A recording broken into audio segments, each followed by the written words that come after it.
معزز ناظرین گرامی، ہزاروں سال پہلے کی بات ہے۔ دنیا میں جنات کی حکومت تھی۔ یہاں خون ریزی تھی، دنگا فساد تھا، نافرمانی اور کفر و شرک کا غلغلہ تھا۔ نیکی بہت کم تھی، بدی بہت زیادہ تھی۔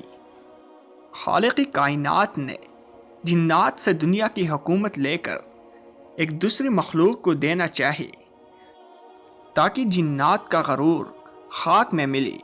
اللہ تعالیٰ نے فرشتوں کو اطلاع دی کہ میں زمین پر اپنا خلیفہ بنانا چاہتا ہوں جو اختیار و ارادے کا مالک ہوگا اور میری زمین پر جس قسم کا تصرف کرنا چاہے گا کر سکے گا اور اپنی ضروریات کے لیے اپنی مرضی کے مطابق کام لے سکے گا۔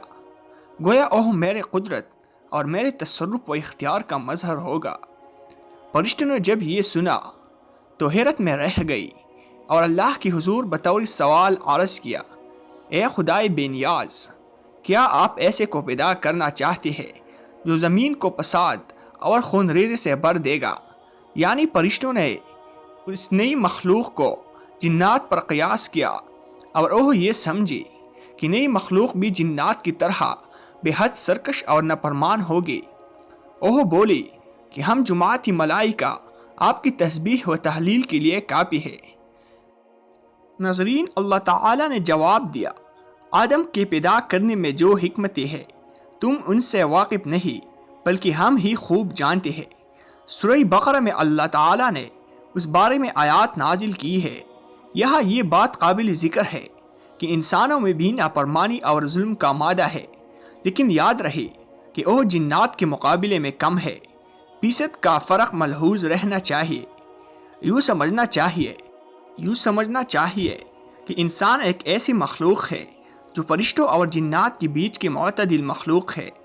اللہ تعالیٰ نے آدم علیہ السلام کو مٹی سے پیدا کیا اور ان کا خمیر تیار ہونے سے قبل فرشتوں کو اطلاع دی، انی جاعل فی الارض خلیفہ، اے ملائکہ، میں زمین میں ایک خلیفہ بنانے والا ہوں۔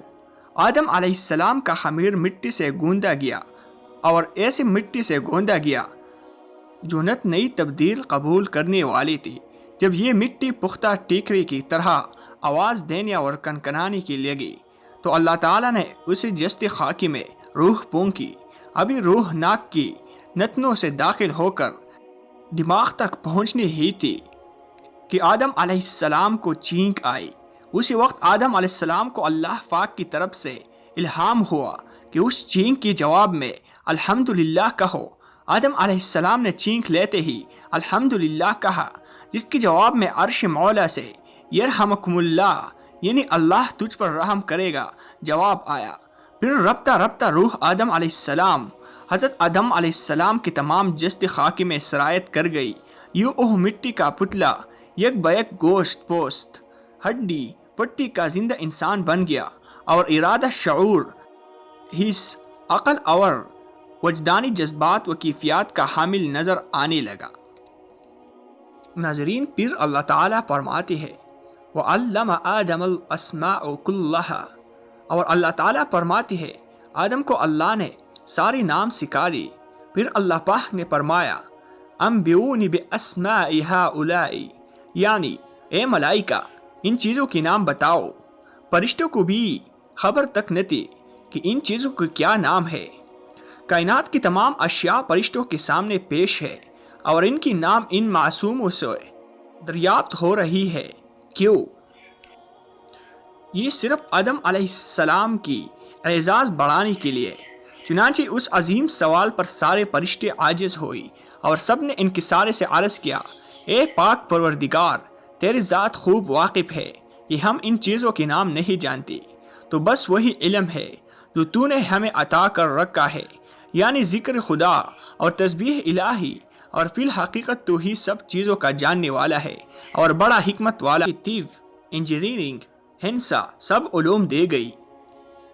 انسانوں کے اندر غصہ، شہوت، بھوک، حسد، تکبر، الغرض بہت سے باطنی کیفیات و احساسات ہیں جنہیں انسان ہی سمجھ سکتے ہیں۔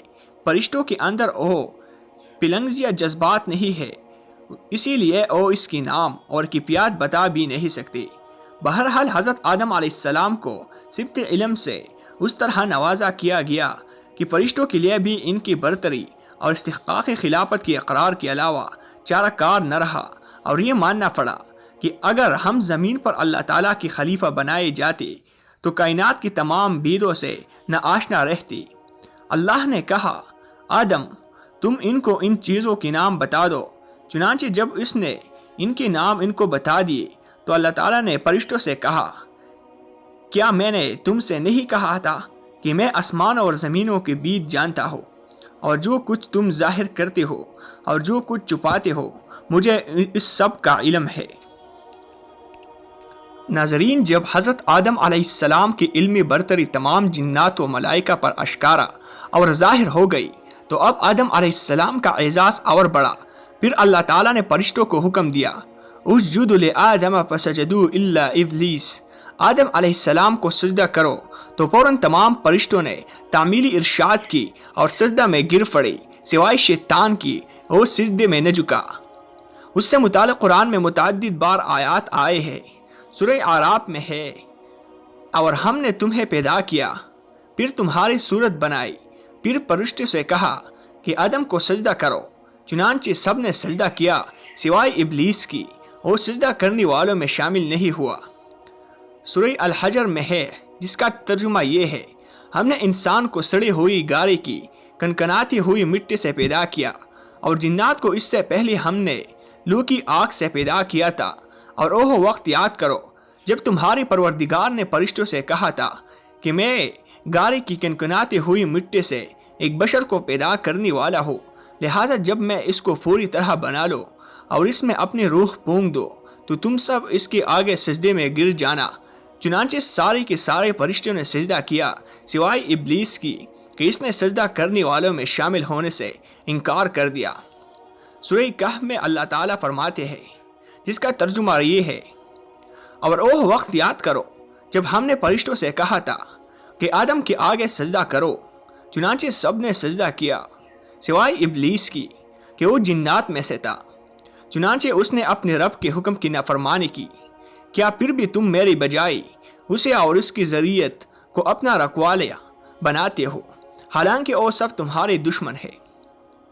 معزز ناظرین، ان آیات سے یہ بات واضح ہو گئی کہ انسان پہلے دن سے ہی انسان ہے۔ یہ نظریہ کہ انسان پہلی بندر یا کچھ اور تھا، ارتقائی مراحل طے کرتے ہوئے انسان بن گیا، بے بنیاد نظریہ ہے۔ ڈارون کی اس نظریے کو ملحدین نے ہاتھوں ہاتھ لیا، لیکن جدید تحقیقات اور آثار قدیمہ سے یہ بات ثابت ہو چکی ہے کہ انسان پہلے سے ہی انسان رہا ہے۔ ارتقاء انسانی علوم و شعور میں ہوا ہے، انسان کی ساخت اور قالب میں نہیں۔